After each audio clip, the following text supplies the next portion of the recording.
سوال تو کر لو. یہ شاہد صاحب ہمارے پریس کلب کے صدر ہیں. جی شاہد السلام علیکم شاہد صاحب، کیسے ہیں آپ؟ خیریت سے؟ الحمدللہ. صاحب آج کل جو ہے وہ کے پی کے میں گورنر راج کی بات گشت چل رہی ہے، تو کیا ایسا کوئی ڈسکشن ہے؟ آپ اس بارے میں کیا کہیں گے؟ جہاں تک خیبر پختونخوا میں گورنر راج کی سوال ہے، ویسے تو اس پہ کوئی باقاعدہ ڈسکشنز پاکستان پیپلز پارٹی یا مسلم لیگ کے درمیان تو نہیں ہوئے ہیں. اب میرے خیال میں جس چیز کا آپ ذکر کر رہے ہوں اس کے وہ حالات جو بنتے جا رہے ہیں، اور یہ جس sort of سمت پہ خاص طور پہ پختونخوا کی سیاست، مگر جو پی ٹی آئی کی سیاست جس طرف وہ آگے بڑھتا جا رہا ہے، وہ خود ایسے حالات پیدا کر رہے ہیں جس سے وہ وفاقی حکومت کو مجبور کرے کہ وہ سخت اقدامات لے. ان سخت اقدامات میں ایک آپشن، آئینی آپشن ضرور گورنر راج موجود ہے، مگر اس پہ کوئی باقاعدہ ڈیسیژن یا ڈسکشن ابھی تک نہیں ہوا ہے.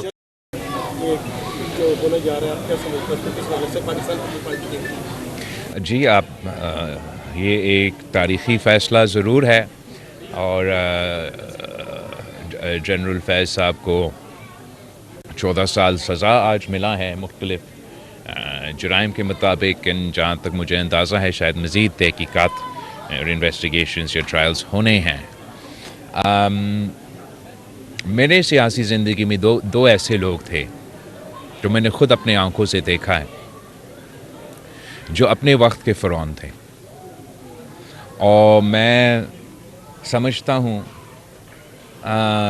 کہ یہ ایک تو خان صاحب خود ہیں، جو وزیر اعظم ہوتے ہوئے ہر کسی کو جیل بھیجنے کا نہ صرف دھمکی عملی طور پہ بھیج بھی جاتا تھا، اور وہ طاقت کا نشہ میں پتہ نہیں کیا کیا دھمکیاں دیتا تھا کہ وہ اسی بھی نکال دے گا، وہ فلاں کر دے گا، وہ فلاں کر دے گا. انہوں نے یہ ہماری سیاست میں ایک بار پھر ایک بری روایت ڈالی تھی کہ نہ صرف کہ جو سیاسی حریف ہیں، مگر ان سیاسی حریف، ان سیاسی مخالف کے جو گھر کے عورتیں ہیں، خواتین ہیں، ان کو بھی نشانہ بنایا گیا. اور مریم شریف صاحبہ کو، فریال طاہرپور صاحبہ کو جس انداز میں ٹارگٹ کیا گیا، اور پھر اس میں ہم نے خود اپنے آنکھوں سے دیکھا کہ کس طریقے سے اس کو اسی زندگی میں ان ایکشنز کا نہ صرف جواب دینا پڑا، بٹ اب وہی اسی قسم کی مشکلات آج بھگت رہے ہیں، اور وہ متفق عمل ہے کہ وہ آج خود جناب جیل میں ہے.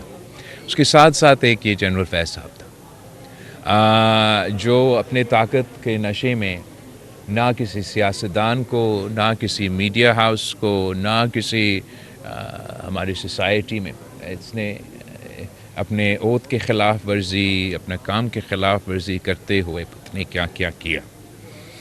اور آج ہم وہ دن دیکھ رہے ہیں کہ اس کو بھی اسی زندگی میں ان کے جرائم کا جواب دینا پڑ رہا ہے. میں سمجھتا ہوں کہ یہ ایک بہت تاریخی فیصلہ ہے. اب ویسے تو مکمل ڈیٹیلز مجھے موقع نہیں ملا نہ دیکھنے کے لیے، نہ اس کا تفصیل پہ پتہ کرنے کے لیے. میرا خیال میں اب آگے اس کے لیے بھی اپیل کے اور ایسے فورمز موجود ہوں گے.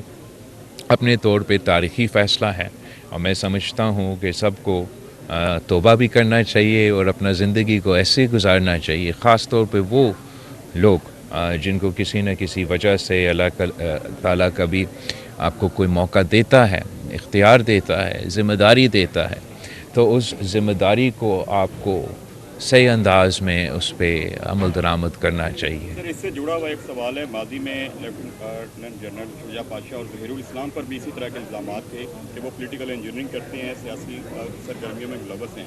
آپ سمجھتے ہیں کہ ان کو بھی اس طرح کا ان کا بھی ٹرائل ہونا چاہیے؟ میرے خیال میں ان میں سے ایک کے خلاف تو ٹرائل ہوا تھا اور سزا ایٹسٹرا بھی ہوا تھا، دوسرا کے خلاف ابھی تک نہیں ہوا.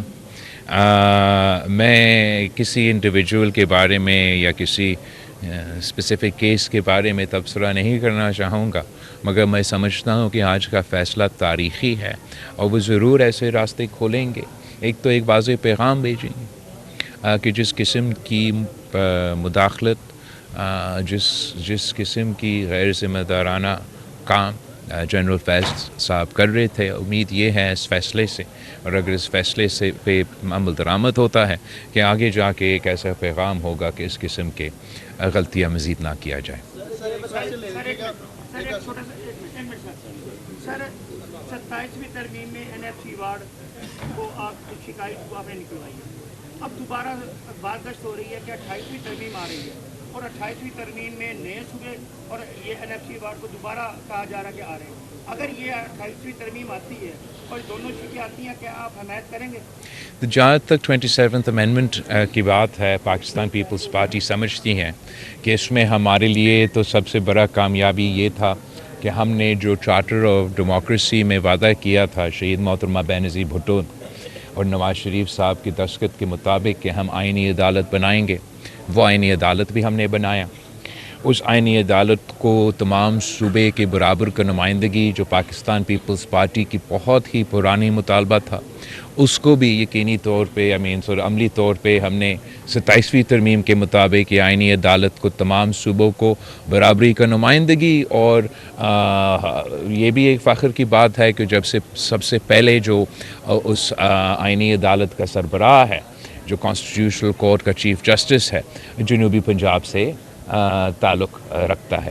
دوسرا، پاکستان پیپلز پارٹی کے لیے جو ہم سمجھتے ہیں سیاسی طور پہ ہمارے منشور کی جیت ہے، ہمارا نظریہ کی جیت ہے، وہ یہ کہ جو وفاقی حکومت کی تجویز تھا یا ڈیزائر تھا کہ NFC ایوارڈ کے جو ہم نے تمام صوبوں کو تحفظ دلوایا تھا 18ویں ترمیم کو، اور وہ اس کو ہٹانا چاہتے تھے، وہ ہم نے روکا. وہ پاکستان پیپلز پارٹی کی بہت بڑا کامیابی ہے.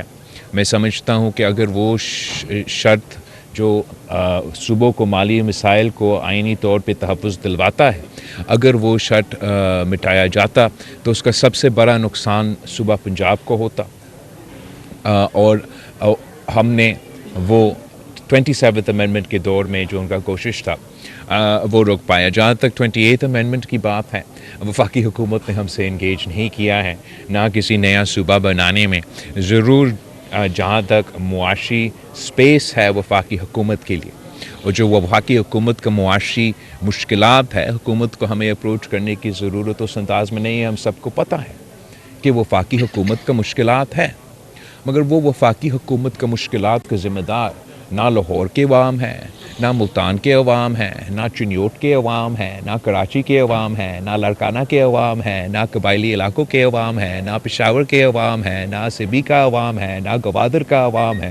وہ وفاقی حکومت کے معاشی مشکلات کے ذمہ دار اسلام آباد میں بیٹھے ہوئے بیوروکریٹس ہیں، جو آج سے نہیں، یہ ابھی کا شکایت نہیں ہے. سالوں سال ہر سال FBR اپنا فائنینشل ٹارگیٹس مس کرتے ہیں.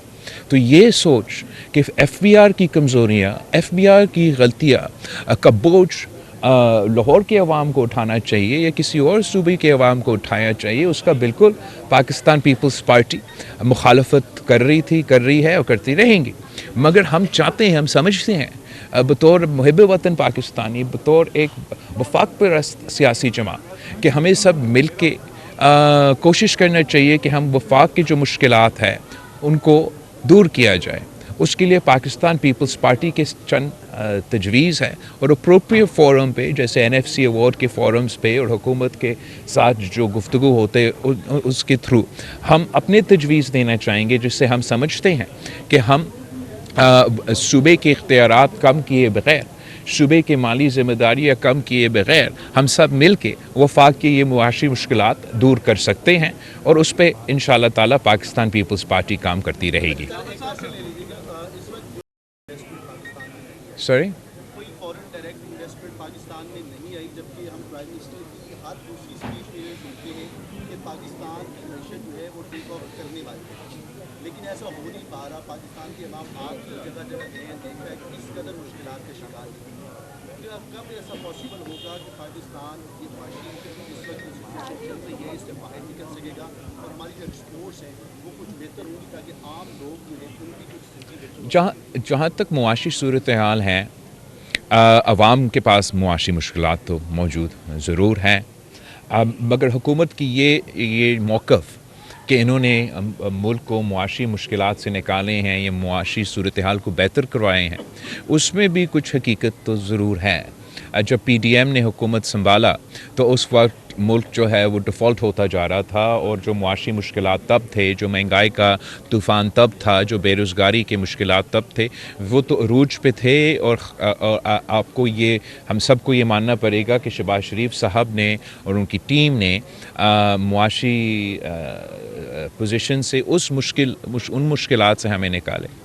اب جہاں تک فارن ڈائریکٹ انویسٹمنٹ کی سوال ہے، میں سمجھتا ہوں کہ یہ تو بالکل حقیقت نہیں ہے یہ کہنا کہ کوئی فارن ڈائریکٹ انویسٹمنٹ نہیں ہو رہا۔ کچھ فارن ڈائریکٹ انویسٹمنٹ ضرور ہو رہا ہے، شاید حکومت مزید چاہتا ہے۔ میں سمجھتا ہوں کہ فارن ڈائریکٹ انویسٹمنٹ کے ساتھ ساتھ یا فارن ڈائریکٹ انویسٹمنٹ سے زیادہ ایکسپورٹس پہ فوکس کرنا چاہیے، اور پاکستان کو اپنا ان سیکٹرز کو سپورٹ کرنا چاہیے جس سے ہم اپنے ایکسپورٹس میں اضافہ کر سکیں۔ پاکستان پیپلز پارٹی سمجھتی ہے کہ جو سپورٹ وفاقی حکومت، صوبائی حکومت مثلاً زرعی شعبے کو دے سکتے، وہ اس وقت اتنا نہیں دے رہے جتنا ہمیں دینا چاہیے۔ ہم نے صوبہ سندھ میں اپنے جو چھوٹے کسان ہیں جن کے پاس 1 سے لے کے 25 ایکڑ تک کے جو کسان ہیں، ان کو ہم نے سپورٹ کرنے کی کوشش کی۔ صوبائی حکومت کے ذریعے ان کو ہم ڈی اے پی سپورٹ مہیا کر رہے ہیں، یوریا سپورٹ مہیا کر رہے ہیں، تاکہ زرعی شعبے میں ترقی ہو۔ زرعی شعبے میں ترقی ہوں گی تو ہم نہ صرف اپنے ملک کی جو ضروریات پورا کر سکتے ہیں، مگر ایکسپورٹ پہ صورت میں ملک کی معیشت کو فائدہ دلوا سکتے ہیں۔ ویسے ہی مختلف شعبے ہیں جس سے وفاقی حکومت اور صوبائی حکومت مزید سپورٹ دلوا سکتے ہیں۔ Thank you very much. Thank you every body.